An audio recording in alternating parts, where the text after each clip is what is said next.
Welcome to Channel 18 News. I'm Jim Rogers. Letty Dolores Mosquito Jasso, age 32, of Sulphur Bluff, is in Hopkins County Jail following her transport from Natchitoches, Louisiana. Mosquito Jasso is charged with 19 counts of tamper with government record defraud and 1 count of credit card or debit card abuse. County Court at Law Judge Amy Smith set her bond at $20,000 for each of 18 counts and $10,000 for 2 separate counts. She was arrested Sunday afternoon, August 26th, in Natchitoches, Louisiana, when law enforcement found her, a part-time clerk in the Hopkins County Justice of the Peace Precinct 1 office, hiding under a stairwell at an apartment complex. Jasso was wanted on 20 warrants in Hopkins County after a regular internal office audit of court records found discrepancies. When 2 syringes fell from the pocket of Shannon J. White, age 55, of Brashear, the Department of Public Safety trooper began to have greater doubts about the story he had been told. White was stopped by DPS on State Highway 19 near the 240-mile marker for a defective license plate lamp. After talking to White, the trooper thought White intoxicated and performed a field sobriety test.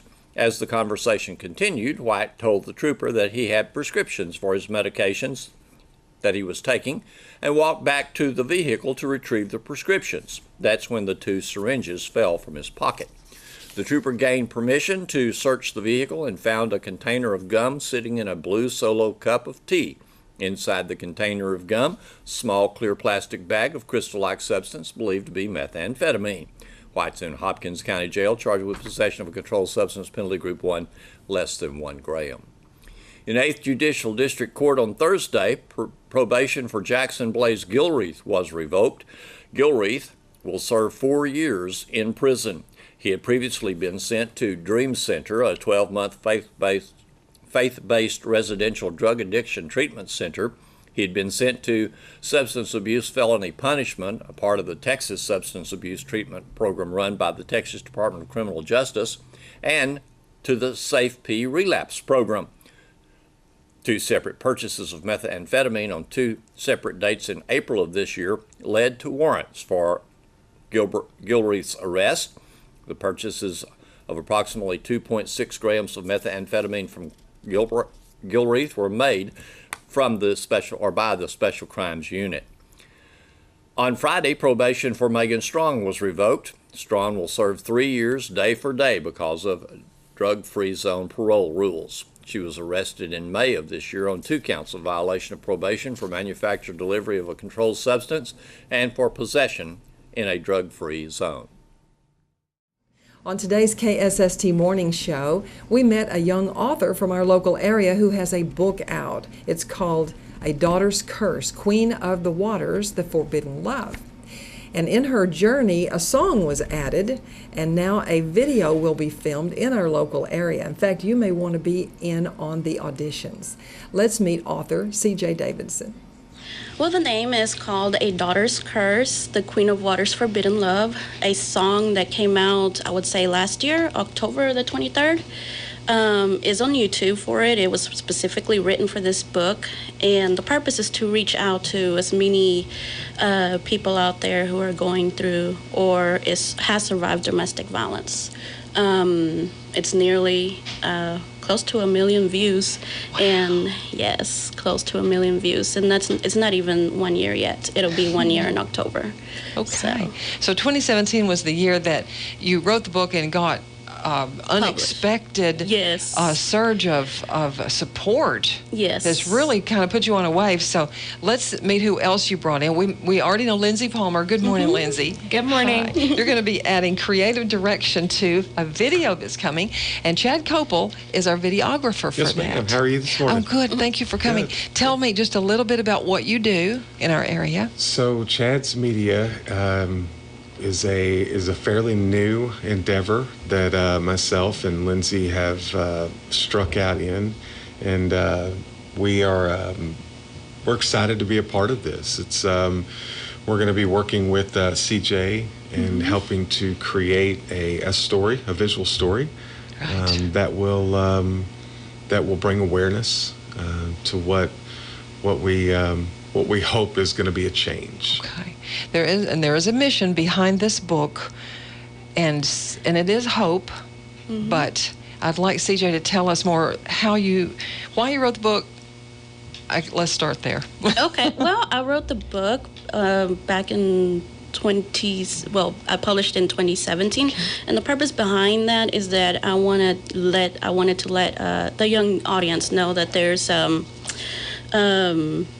hope out there, and that imagination is a powerful tool that they can use so that they can escape whatever they're dealing with, like difficult childhood, perhaps, and just difficult situations that they might find themselves in, and that there's people out there listening, and hopefully that this video that we're about to shoot here in Sulphur Springs will bring awareness to such subject that people try to keep in the dark sometimes. I know that in having a reason to write this, you have some fellow feeling with all kinds of people that might read your book, hear about your book, want more of your book. Yes. One of the purposes for writing the book was because there was somebody close to me, or still somebody close to me, that keeps going back to that situation. So I wrote the book for her, you could say that, and as well as for me, some sort of therapy. That didn't work. She's still there. The song came along. I sent it to her. I had hoped that maybe she would leave, but she's still there. So maybe a visual will help her go on and be strong enough to do what she needs to do. I have to say there's a lot of love behind this effort that you have made to write this book. Yes, there is. I'm sorry. It is called A Daughter's Curse, the Queen of Waters' Forbidden Love. Forbidden Love. And it's a sort of fantasy. Yes. Well, the first 8 chapters, I would say the first chapter is fantasy, but 2 to 9 is raw truth that people don't want to shed light on. And I incorporated the fantasy part because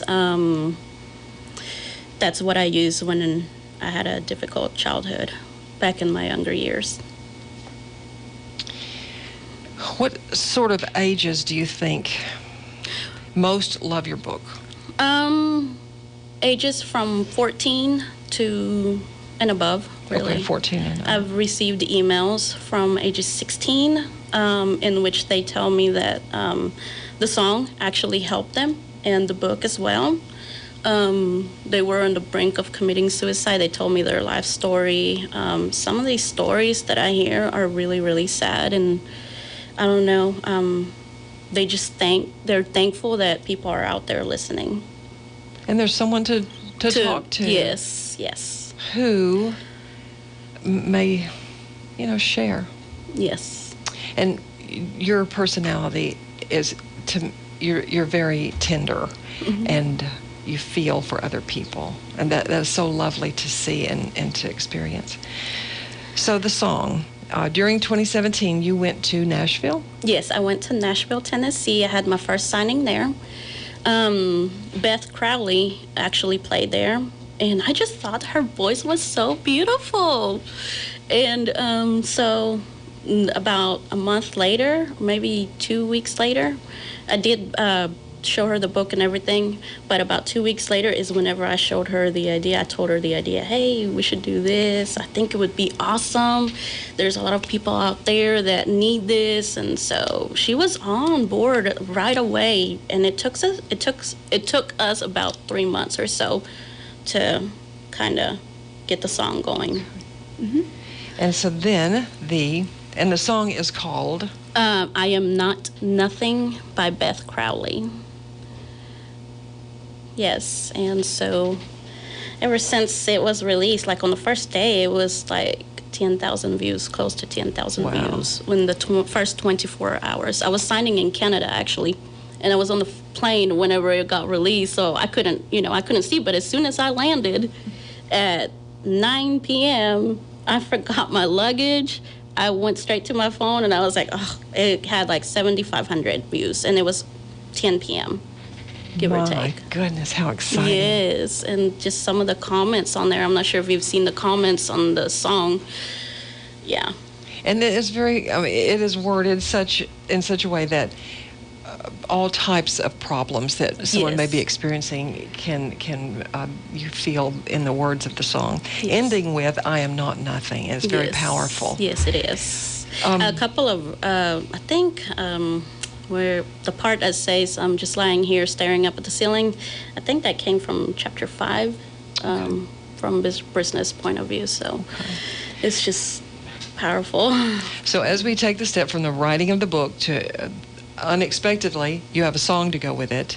Now a video, and a quick and easy question: do you have lots of experience in making videos previously? No.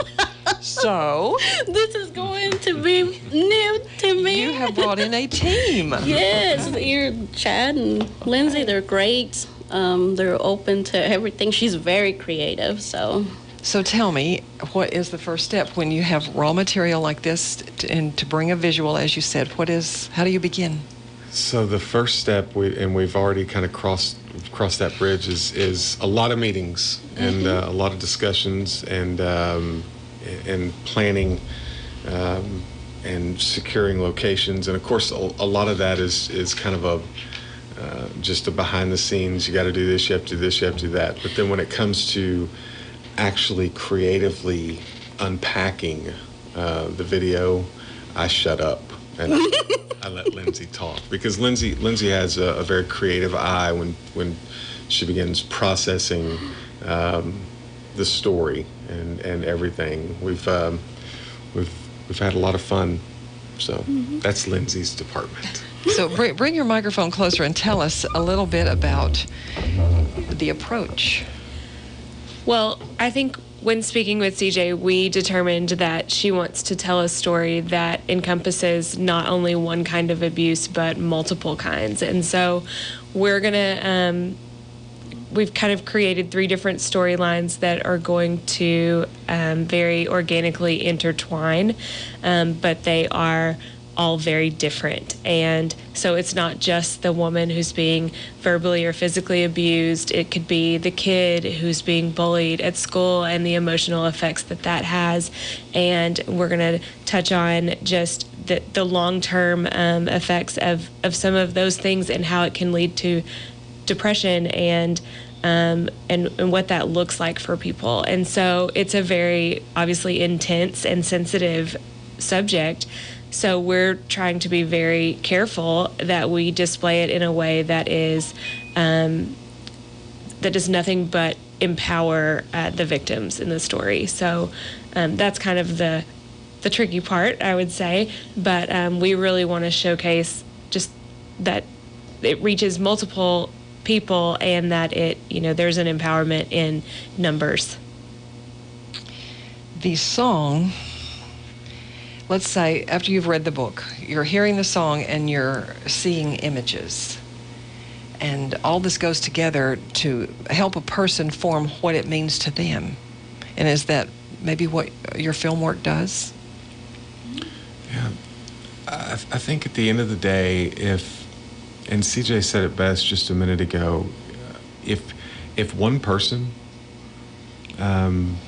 reads the book, hears the song, sees the video, and is able to step back from the brink or from the edge of whatever life-altering decision that they're about to make, or step out of a situation that they're in and realize their self-worth in this life, if that causes just one person to do that, it's worth every hour. Mm-hmm. It's worth every stroke of the pen. It's worth every click on a keyboard. It's worth everything if just one person makes one decision to better their life. And so I think at the end of the day, we understand that, like Lindsay said, our job is to tell a story, but it's a very sensitive story. Mm-hmm. And so we need to tell it in a tasteful way, but yet at the same time, we don't need to be afraid to push the boundaries, because if those boundaries can be pushed and it affects somebody and causes them to make a decision that betters themselves, then we've not only done our jobs, but we feel better at the end of the day. I think all the elements are here. All the elements are here for your dream or your vision, except now you need people in your video. We were hoping that maybe Enola, I'm not applying for the job. No. But tell us, for the local interest, what is the process on that? Well, we're going to be holding an open cast on Saturday, September the 8th, next week, Saturday. We're looking for all types of people from different backgrounds. That way we can survey whatever we need for this video. What I think you have more of an idea what we need. I think we're looking for 4 teenagers from the ages of 11 to 13th. And then we're looking for, I would say, 2 women and a man to play the evil part. So, what else? I think that's it. Maybe some extras. Okay. Is this where, we're telling the public if they want to come, it's an open audition? Yes. And where and when? Oh, it's going to be at the Bookworm Box, and that is on Main Street, Colleen Hoover's Bookworm Box, from 1 to 6 p.m. Saturday, September 8th. Yes, ma'am. Okay. I can't wait. This is going to be an experience for me and for Lindsay as well, and for him, I'm hoping. But yes. You are a young adult, and you're not very old, and you couldn't have, would you ever have dreamed your life is going down this path? No. When I was writing the book, heck no. I just wanted to put it out there for children and teens at the beginning, because what I went through, I was only 16 years old, and so and from that special someone, and so that's what it began with, and now it's getting bigger, and so I'm kind of getting nervous. So thank you, CJ, and everyone look up the book, A Daughter's Curse: The Queen of Water's Forbidden Love, and get to know that character Brisnay. Is that right, Brisnay? Yes, Brisnay. Okay. Brisnay Kaplan. The song, you'll love it, I Am Not Nothing, and the video to come. Thank you, CJ, for coming in, and also you too, Chad Copel and Lindsay Palmer. And we'll look forward to your work. Thank you, Yes. Enola. Thank you, too. Thank you. Thanks for watching Channel 18 News. Have a great evening.